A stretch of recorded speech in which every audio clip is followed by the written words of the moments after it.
ডিনারে রাতে রুটির সাথে কি বানাবো এই যেন এক রোজকার ঝামেলা।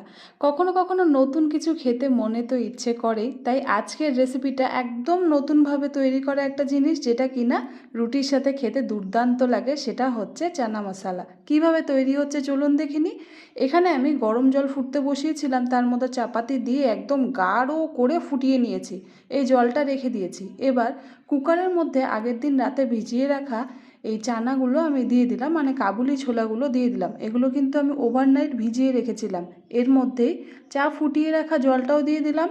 তার সাথে 1 চামচ লবণ আর 1 চামচ খাবার সোডা, মানে যাকে বলা হয় সোডা, সেটাও আমি দিয়ে দিলাম। দিয়ে মিলিয়ে নিলাম।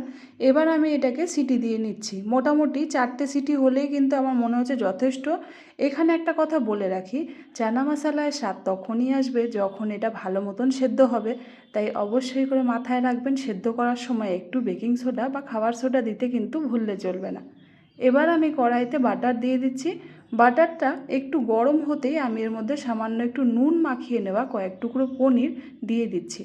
পনিরগুলোকে হালকা আঁচে ভাজবো, খুব বেশি কড়া করে কিন্তু ভাজবো না। সামান্য লালচে হলে এগুলোকে আমরা নামিয়ে নিচ্ছি।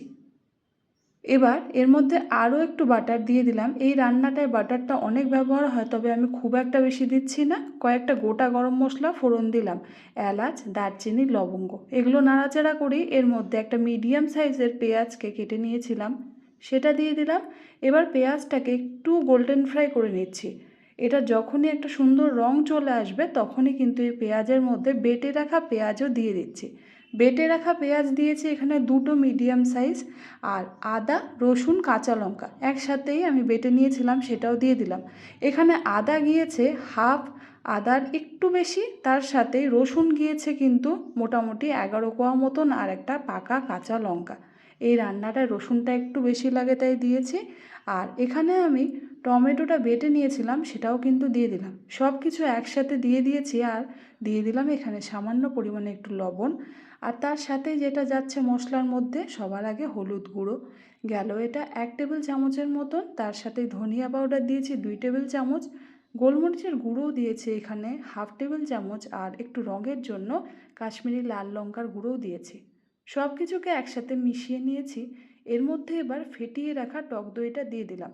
এই সময় গ্যাসের ফ্লেমটাকে একদম বন্ধ করে নিলে ভালো, কিংবা লো আঁচে দিয়ে মেলালে ভালো। তাহলে পরে দইটা কিন্তু কাটবে না আর সাদা দানা দানাও হয় না। ভালো করে এভাবে মিলিয়ে নিতে হবে একটু সময় ধরে। তারপর এর মধ্যে সামান্য পরিমাণে একটু জল কিন্তু আমি দিয়ে দিচ্ছি। জলটা দিয়ে তারপর আবার মশলাটাকে একটু নাড়াচাড়া করে নেব। এবার এর মধ্যে একটা লাল কাঁচা লঙ্কা দিয়ে দিচ্ছি, মানে পাকা কাঁচা লঙ্কা দিয়ে এবার মিলিয়ে নিচ্ছি। এখনই দেখুন গ্রেভিটার রং কত সুন্দর চলে এসছে, তার মানে রান্নাটা হওয়ার পর কত সুন্দর কালার আসবে। রুটির সাথে এটা কিন্তু খেতে খুব ভালো লাগে। কখনো কখনো একটু অন্য রকমের কিছু তো করাই যায়, তাই না? ঢাকা চাপা দিয়ে হতে দিয়েছিলাম মোটামুটি 5 মিনিটের জন্য, একদমই লো ফ্লেমে। এটা যতক্ষণ ভালো মতো না কষবে ততক্ষণ কিন্তু আমরা ঢাকনাটাকে উঠাবো না।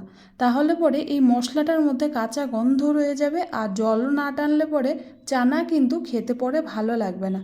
এখানে দেখুন প্রায় 5 মিনিট পর ঢাকনাটা উঠিয়ে নিলাম, খুব সুন্দর রং চলে এসছে। এবার যেটা করতে হবে, জল ঝরানো চানাগুলো এগুলো আমরা এর মধ্যে দিয়ে দিচ্ছি, আর সামান্য পরিমাণে বাটার দিয়ে মেলানো শুরু করছি। যেটা প্রথমেই বললাম, যে কোনো চানা মশলার যে রেসিপি থাকে, যেটা রেস্টুরেন্ট বা হোটেলে করা হয়, সেগুলোতে বাটার কিন্তু প্রচুর পরিমাণে থাকে। তবে স্বাস্থ্যের জন্য অনেকেই এখন তেল মশলা বাটার অ্যাভয়েড করতে চান, তাই আমি খুব অল্প পরিমাণেই চেষ্টা করেছি বাটার দিয়ে বানানোর। এর মধ্যে তেলের ব্যবহার একদমই করিনি, আপনারা দেখলেনই। আর তার সাথে সাথে বাটারও কিন্তু খুব অল্প করেই দিয়েছি। এবার সব কিছুকে মিলিয়ে নিলাম। মিলিয়ে নিয়ে চানার যে জলটা ছিল সেটা কিন্তু বেশ ভালোই বেরিয়ে যাচ্ছে। এর মধ্যে ভেজে রাখা পনিরগুলোকেও এবার আমি দিয়ে দিচ্ছি। তার সাথে সাথেই পনিরগুলো দেওয়ার পরপরই আমি এখানে কিন্তু গরম মশলা পাউডার দিয়ে দিচ্ছি। একটা ছোটো টেবিল চামচের মতন গরম মশলা পাউডার এর মধ্যে গেল। সব কিছুকে একসাথে করে আবারও মিলিয়ে নিচ্ছি। মিলিয়ে নিয়ে এর মধ্যে খুব অল্প পরিমাণে একটু জল দিচ্ছি, না হলে পরে এই চানা মশলাটা খুব বেশি ড্রাই হয়ে যাবে। সেটাও খাওয়া যায়, সেটাও খেতে ভালো লাগে। তবে একটু জল দিয়ে যদি নুন দিয়ে এভাবে মিলিয়ে নিয়ে একটু ফুটিয়ে নেওয়া যায়, তাহলে কিন্তু এর স্বাদটা বেশি ভালো আসে আমার মনে হয়। এটা এটা কিন্তু একটু সেমি ড্রাই হয়ে যায়, তখন বেশ ভালো লাগে। এবার যেটা করব, এটাকে আমি ঢাকা চাপা দিয়ে দিচ্ছি। মোটামুটি আবারও 4 মিনিটের জন্য মিডিয়াম ফ্লেমে এটাকে ফুটতে বসিয়ে দিয়েছি। 4-5 মিনিট পর ঢাকনাটা তুলে নিলাম। শুধু আপনারা একবার রঙটা দেখুন। আসলে কি হয়, চায়ের ফোটানো যে জলটা বললাম ব্যবহার করেছি, সেটা দিলে কিন্তু চানা মশলার রঙ একদম পাল্টে যায়। বলতে পারেন চানা মশলা রান্নার সিক্রেট জিনিসটাই কিন্তু সেই ফোটানো জলটা। যে কোনো বড় রেস্টুরেন্ট বলুন বা হোটেল বলুন, সব জায়গায় কিন্তু এইভাবেই চানা মশলা তৈরি করা হয়। এখানে দেখুন কত সুন্দর একটা রং চলে এসছে। এবার আমি এর মধ্যে দিয়ে দিচ্ছি কাসুরি মেথি। হাত দিয়ে এভাবে ডলে ডলে ওপর দিক থেকে একটু ছড়িয়ে দিচ্ছি। খুব ভালো করে একটু ছড়িয়ে নিতে হবে কাসুরি মেথিটাকে, যেন কোনো জায়গা বাদ না থাকে। আর কাসুরি মেথিটা দেওয়ার সাথে সাথেই গ্যাসের ফ্লেমটাকে বন্ধ করে দিতে হবে আর ঢাকনাটাকে চাপা দিতে হবে। কাসুরি মেথির গন্ধ উড়ে গেলে কিন্তু খেতে ভালো লাগবে না। এখানে দেখুন বেশ কিছুক্ষণ পর পরিবেশন করার সময় ঢাকনাটা উঠিয়েছি। কে বলবে দেখে এটা চানা মশলা, মনে হচ্ছে না যেন এটা মাংস? একদম মাটনের মতনই তো দেখতে হয়েছে, তাই না? আপনারাও রাতে রুটির সাথে এটা বানিয়ে নিন। খাওয়ার কিন্তু একদম জমে যাবে। থালায় কিচ্ছু পড়ে থাকবে না, একদম চেটে পুটে প্লেট পরিষ্কার হয়ে যাবে। আশা করি বন্ধুরা আজকের রেসিপিটা আপনাদের ভালো লাগলো। ভালো লাগলে যেটা করতে হবে, অবশ্যই করে ভিডিওটা একটা লাইক করে দেবেন। আমার চ্যানেলটাকে অবশ্যই করে একবার সাবস্ক্রাইব করে দেবেন। আর যেটা করতে হবে, বন্ধুদের সাথে এত সুন্দর একটা রেসিপি অবশ্যই শেয়ার করবেন। ধন্যবাদ। আবার ফিরে আসবো নতুন কোনো রেসিপি নিয়ে। সকলে ভালো থাকবেন।